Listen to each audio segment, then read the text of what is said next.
नमस्कार, मैं श्यामगिरी। आप देख रहे हैं टीएफडी इंडिया लाइव। टीएफडी इंडिया लाइव में आप सभी दर्शकों का स्वागत है। बिहार के अंदर जैसे राजनीति में तूफान सा मच गया है। नीतीश कुमार ने पीएम मोदी को जवाब क्या दिया, सम्राट चौधरी के रातों की नींद उड़ गई। सीएम की कुर्सी कब चली जाएगी यही सता रहा है। लेकिन जेडीयू के कार्यकर्ताओं में और नेताओं में एक जोश उत्पन्न हो गया है। अब लगता है कि जैसे सीएम की कुर्सी सम्राट चौधरी की नीतीश छीन लेंगे और जेडीयू का कोई नेता सीएम बन जाएगा। अब जेडीयू का कौन नेता बनेगा यह तो बात की बात है, लेकिन सम्राट चौधरी को हटा पाएंगे नीतीश? तेवर तो दिख रहे हैं। अगर नहीं हुआ तो मोदी सरकार संकट में आएगी। अब देखना यह होगा कि नीतीश का फैसला क्या होता है। लेकिन एक बात तय है कि 85 एमएलए और 12 सांसदों की ताकत का एहसास तो हो गया है नीतीश को कि उनके पास ताकत है, और यही चीज नरेंद्र मोदी को बार बार दिखा रहे हैं। 3 दौर की बातचीत हो चुकी है नरेंद्र मोदी से, बैठक लगातार, लेकिन नरेंद्र मोदी को कोई रास्ता नजर नहीं आया और नीतीश कुमार झुकने को तैयार नहीं है। साफ कह दिया कि सीएम की कुर्सी वापस करो, पहले बाद में सोचते हैं। और नीतीश कुमार को यह पता चल गया है कि मोदी का यह आखिरी कार्यकाल है और फिर सत्ता नहीं आने वाली है भाजपा के। ऐसे में जेडीयू के अस्तित्व को बचाना है तो मोदी का साथ छोड़ना पड़ेगा। यह फैसला नीतीश कभी भी कर सकते हैं। लेकिन दूसरी तरफ भारतीय जनता पार्टी के लिए संकट एक और आन पड़ी कि दूसरा सहयोगी दल चंद्रबाबू नायडू भी अंदर ही अंदर मोदी सरकार के खिलाफ जो बड़ी साजिश कर रहे हैं डिलिमिटेशन बिल पर, वह विपक्ष के साथ मिल गए और विपक्ष को उकसा रहे हैं। जिस तरह से तमिलनाडु के पूर्व सीएम स्टालिन से बातचीत की, कांग्रेस से संपर्क में है, इससे यह लगता है कि डिलिमिटेशन का समर्थन खुद चंद्रबाबू नायडू नहीं कर रहे। और साउथ के अंदर तमिलनाडु के 39 सांसदों के साथ विजय थलापति बैठक भी करते हैं और यह फैसला होता है उसके बाद की डिलिमिटेशन बिल पर मोदी सरकार को सपोर्ट नहीं करेंगे। यानी कि नरेंद्र मोदी अगर 362 की व्यवस्था कर लिए और 39 अलग हो जाते हैं तो वह 322-23 पर आकर के खड़े हो जाते हैं, यानी कि बिल पास नहीं हो पाएगा। बाकी तो बात अलग की है। ऐसे में मोदी सरकार का यह सपना तो तकरीबन फेल होता हुआ नजर आ रहा है। लेकिन चंद्रबाबू नायडू के पास 16 और 2 पवन कल्याण के 18 सांसद और यहीं पर नीतीश कुमार के 85 और एमएलए यानी कि 85 विधायक और 12 सांसद, 85 विधायक और 30 सांसदों की यह जोड़ी मोदी सरकार को कई जगह धक्का पहुंचाएगी। बिहार में भी और दिल्ली में भी सरकार गिराने के लिए दोनों जगह बहुत काफी पर्याप्त या आंकड़े हैं।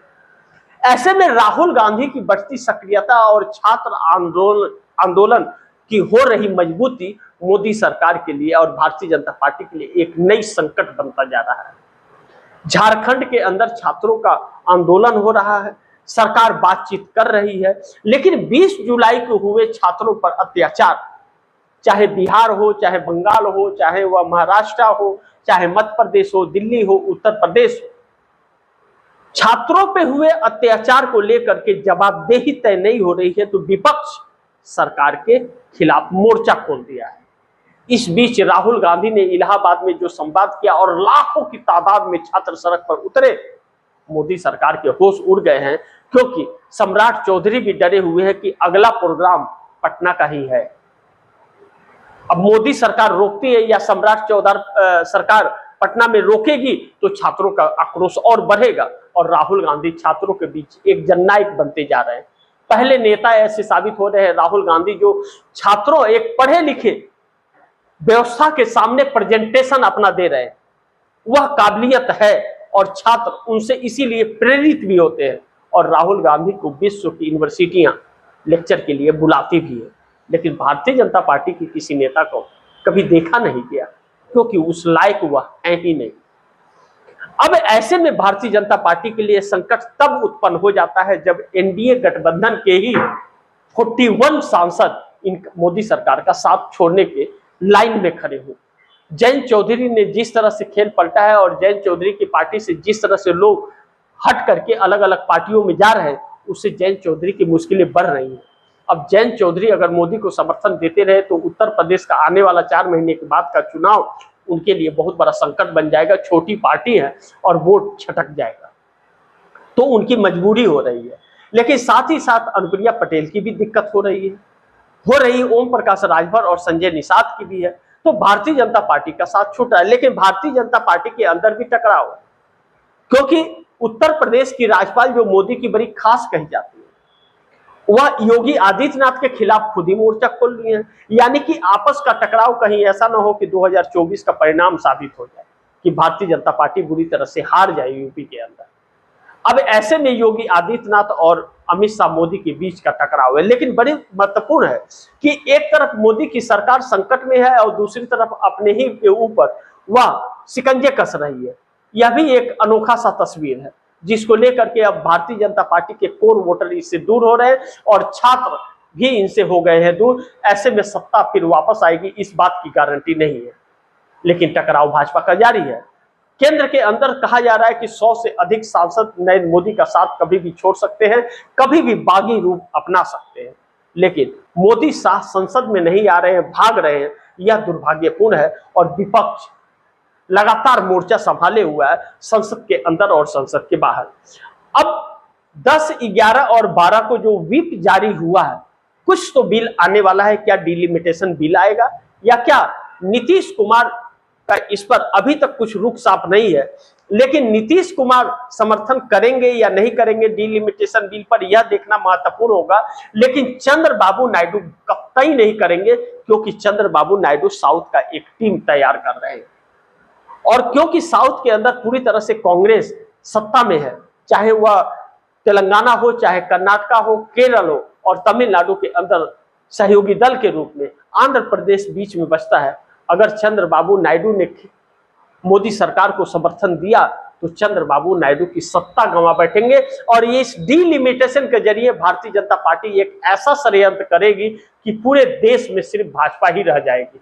जहां भाजपा के लोग हैं वहीं उसे फायदा होगा और दूसरे लोगों को नुकसान होगा। अब मोदी सरकार की नीयत पर में खोट है, यह विपक्ष जानता है और सहयोगी दल भी जानते हैं। लेकिन छोटे छोटे दल क्या साथ रहेंगे या नहीं रहेंगे, यह देखना बड़ी महत्वपूर्ण होगा। लेकिन इंडिया गठबंधन पूरी तरह से मोदी सरकार के खिलाफ है। ऐसे में देश के अंदर बढ़ रही महंगाई, शिक्षा, बेरोजगारी, यह एक बहुत अहम मुद्दा है। ऐसे में यूपीआई से पेमेंट करने पर 2000 के ऊपर टैक्स लगेगा, यह भी सरकार लागू कर रही है। लेकिन अमेरिका भारत पर 100% टैरिफ लगा रहा है, इसकी चर्चा नहीं हो रही है। मोदी सरकार ने देश बेच दिया है और ट्रंप के कहने पर नए नए कानून देश में बनाए जा रहे हैं, इस बात की चर्चा नहीं है। लेकिन राहुल गांधी इन सभी विषयों को बड़ी प्राथमिकता से उठा रहे हैं, तो सरकार संकट में फंस रही है। यही बात राहुल गांधी छात्रों से भी कर रहे हैं, जिसके हाथ में डिग्री उसे मिलना चाहिए रोजगार। जो देगा वही रहेगा, करेगा राज, और जो नहीं देगा उसको देश भगाएगा। मोदी सरकार की संकट बढ़ गई। अब नीतीश कुमार के हटने के बाद सम्राट चौधरी को बिहार में कोई पूछ नहीं रहा। चंद्रबाबू नायडू मोदी सरकार के साथ खड़े होकर के भी खड़े नहीं हैं।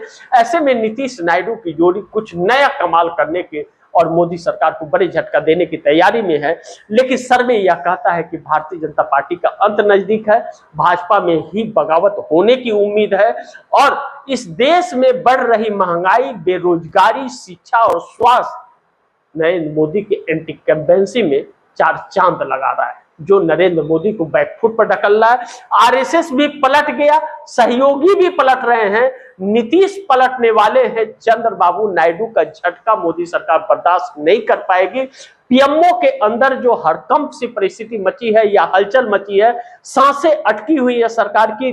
लगातार निरंतर बैठकों का दौर शुरू है पीएम दफ्तर में, लेकिन समस्या का समाधान नहीं मिल रहा है। और नीतीश नायडू दोनों को अब मोदी पर भरोसा बिल्कुल नहीं रह गया और मोदी सरकार बैकफुट पर आकर के खड़ी हो गई। राहुल गांधी ने एक ऐसे चक्रव्यूह में मोदी को फंसा रखा है, छटपटा रहा है। गुजरात लॉबी निकल पाएगा या नहीं, यह आने वाला वक्त बताएगा। लेकिन सत्ता किसकी रहेगी, किसकी आएगी, किसकी जाएगी, सरकार बचेगा या नहीं बचेगा, लेकिन मोदी का इस्तीफा आने वाले वक्त में जरूर हो जाएगा। बाकी आप दर्शक क्या सोचते हैं, आप दर्शकों की क्या राय है, क्या सुझाव है, कमेंट बॉक्स में जरूर दीजिएगा। इस खबर को ज्यादा से ज्यादा शेयर कीजिएगा, अपने दोस्तों को भी कहिएगा आगे शेयर करें। और आपने टीएफडी इंडिया लाइव को सब्सक्राइब नहीं किया, सब्सक्राइब कर लीजिए, अपने दोस्तों को भी कहिएगा सब्सक्राइब करें। मिलते हैं अगली खबर के साथ, तब तक के लिए नमस्कार।